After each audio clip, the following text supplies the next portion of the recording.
Hey there everyone, Mazrock here, and today I want to talk about the Prot Warrior in 9.1. Where are they heading, where do I see them going, where are their strengths and weaknesses, and just a little opinion piece after the first 2 weeks of, solid play.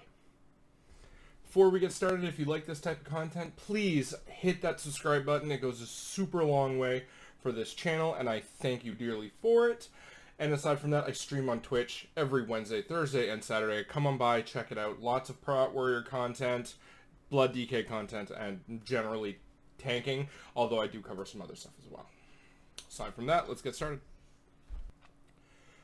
The Protection Warrior coming into 9.1 didn't receive a whole lot of buffs, also didn't receive any nerfs. It got a 10% bonus to its execute damage, and that's about it. And I do believe even that's outside of Condemn, which, if you're a Prot main, why are you playing Venthyr anyway? But that's neither here nor there. If it's your fantasy, play it. It's just fine. It's just not your best option, but it is still a good option. So, why no love for the Prot Warrior? Well, number one, they were already in a really, really good spot. After the reprisal change in 9.0.5, Protection Warrior, in my opinion, shot up in M+. They are insanely good. The problem is once the meta is kind of set in a tier, it takes a long time for community perceptions to kind of change around that. Add to the fact that Protection Warrior is a high skill ceiling type of tank because you need to know what buttons you need to know what buttons to press before you have to press them. For example, I'm going to use Reaping Scythe on Mordretha in Theater of Pain. If you don't know that you can Spell Reflect that, and you can Spell Reflect every second one, you're going to start taking a lot of damage for no reason. And that is the entire idea behind the Prot Warrior, is knowing when those big hits are going to come and mitigate them ahead of time. If you're one of those tanks that reactively presses their defensives, like, oh crap, I got hit for 40% of my health, time to use a defensive, Warrior tank is going to play very badly for you. It's just how it's going to work. But if you know, hey, we have no kicks left, and those Death Speakers in DOS are going to start casting Shadow Core more times than I can take it, this is a good time to press Shield Wall before those casts go off to mitigate that damage 50%. You're going to start living a lot more. And that is the essential Prot Warrior. You know, and this is why I love Blood DK for those separate reasons, is I get to play reactively. Oh, I know this is going to happen. I've got a Death Strike ready. Damage occurred. Boom, done. Prot Warrior is different. You don't want to take that damage because you are reliant on your healer. So you need to mitigate as much damage as possible so your healer has an easier time to heal you. Add to the fact that with all of this and community perception and meta and blah, blah, blah, that Bear shot up in community perception big time since the last MDI with the Great Push. And the same thing occurs there. So I'm just going to kind of go off on this. Bear was always as good as what it is now. Bear received no changes coming into 9.1. Literally zero. And yet suddenly they're the new meta tank for M+. Why? Because some people played them in the Great Push. They were always that good. You know what I mean? They didn't change. Their kit didn't change. It was exactly what it was. Incarn was as good as it was for high keys, but everybody, Vengeance Demon Hunter's the best. They gotta play Vengeance Demon Hunter. No, you don't. All of the tank meta right now is so closely together. Like, the tank balance has never been better in World of Warcraft almost. Like, it is wild. And Prot Warrior, right now, I see it as like that second and third spot, which is so incredibly close. Not quite in the meta. Not quite the meta. In the meta. Not quite the meta. And because everybody's only interested in what's the best, Prot Warriors are getting left behind, and nobody's really playing them. Everybody seems to be playing Bear, and then there's also the people, the Vengeance Demon Hunter mains, who are like, and none of them are bad. Like, none of them are bad. But because Prot Warrior is at close second, they're not getting a lot of love. I'm getting denied in groups that I usually shouldn't get denied in. I've been farming certain things, so I'm running keys at a lower level than some others. They're like, oh, you're not a Bear. Bro, do you even know what Bear does? Do you know why Bear's good? There's a difference. And that's that's kind of my little tangent for Prot Warrior going on for that. But let's move on to a little bit of a different aspect of Prot Warrior that I really, really like. And that is Prot Warrior's DPS. I have noticed in keys, a lot of people talk about how high my DPS is, and also on quite a few polls, I'm competing for second and third place, and not by a small amount. In fact, I have ended many polls as the top DPS with the right setup, when the stars kind of align and certain things like that.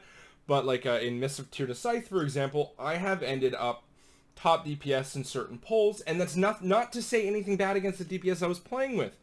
You know, it's just how it occurs, where I ended up crazy high because of how good my DPS was. When we're all competing over 15k DPS in a single poll, that's pretty good. Like, that's, like, no one's gonna crap on anyone for being like, dude, you only polled, like, 14.5k. Dude, that's great. But Prot Warrior is capable of doing that when the stars kind of align, and they align more often than you think. It's not that big of a rarity. You just need certain cooldowns allocated properly, and those are all short. They're all between 45 minutes to 2 minutes, so the fact that these, you can literally start these polls with some of these buttons, like Avatar, Bolster with Last Stand, Ravager, you've got 15 seconds of just swinging revenge with more rage than what you can think. So Prot Warrior's DPS is really, really good. It's excellent right now, and I have a hard time replicating that DPS on some of my other tanks. BDK DPS has gone up. Can't get it to break through that Prot War, because right now in Prot War DPS, after overall, I am I have done between 4.1 and 5.6, depending on the dungeon. Some dungeons are better than others, depending on pull sizes and things like that. But that is where I've stood. I have seen my overall be as low as 4.1 and 9.1, and as high as 5.6. 5.6 being Necrotic Wake, so it's skewed by orbs and spears. I get that. Still, it elevates everyone's DPS because everyone's grabbing orbs, spears, hammers, whatever have you not, to try and boost up that DPS. And if you're not using those weapons properly, because I am really surprised, and this drives me, this is one thing I don't get. Why aren't people fighting to take the orbs in Necrotic Wake? Literally, everybody likes seeing themselves do huge numbers. Why aren't you fighting for those orbs? Like, they deal dumb amounts of damage. Just the tank be like, orb this pack. Go in, pull orb, you're gonna see yourself shoot up to like 130k. This tank did. Why, whatever. Little thing. This is kind of a weird video, but let's go along with it. So let's summarize. Given the warrior's ability to actively mitigate damage, shield block, spell reflect, shield wall, demo shout on a 45-second cooldown, great. They are great tanks at not tanking damage if you actively use those defensives and keep a very high uptime on them and aren't that, oh crap, I need this now type of player, and you pay attention to which packs are dangerous and plan around that. When I go into a Theater of Pain or the other side, I know which packs I'm going to have shield wall for and which ones it's going to be used very quickly and at what point. It's no longer, oh crap, I'm in danger, shield wall. It's, I'm going to be in danger in 2 seconds, shield wall, no. And that makes a great warrior tank. Add that mitigation to the crazy high DPS that you can get with Reprisal and M+, you've got a great tank on your hands that is a ton of fun to play. I've just been over the moon about Prot War since 9.0.5. I used to main it a very long time ago, and I had high hopes in 9.0. Unfortunately, they were in the dumps in 9.0. I will admit, until the Reprisal Legendary rework in 9.0.5, which shot them straight up, they were not that great. Now, Prot Wars are only getting better. The increased secondary stats are allowing a large amount of haste, verse, mastery to really focus all of that in and really make that playstyle a lot of fun. If you're playing a Prot War or you're thinking about playing a Prot War, do it. Focus on it that much harder. It is so much fun. I think by the end of 9.1, we are going to be hearing a lot more about Protection Warrior than any other tank. I think they're going to be the main focus of conversation after a while, much like Bear was at the end of 9.0. After the great push, you saw Bear kind of skyrocket and go up and be like, oh my god, everybody, I gotta play Bear, Is this the end of Vengeance Demon Hunter? No, because tank balance is fantastic right now. But I think you're going to start seeing a lot more protection warriors by the end of the expansion, because a lot of people are going to start realizing how good they are, and where you're going to see them kind of shoot up a little bit more in the meta. Aside from that, I hope you guys are enjoying 9.1 as much as I am. Please be good to each other. If you want any more tanking tips or tricks, visit me on Twitch. Description down below. I have a Discord if you have any more protection warrior questions, tanking questions, anything like that. I'm just trying to make a community of like-minded, fun people that just, want a nice positive atmosphere to chill in and talk about World of Warcraft and have a good time.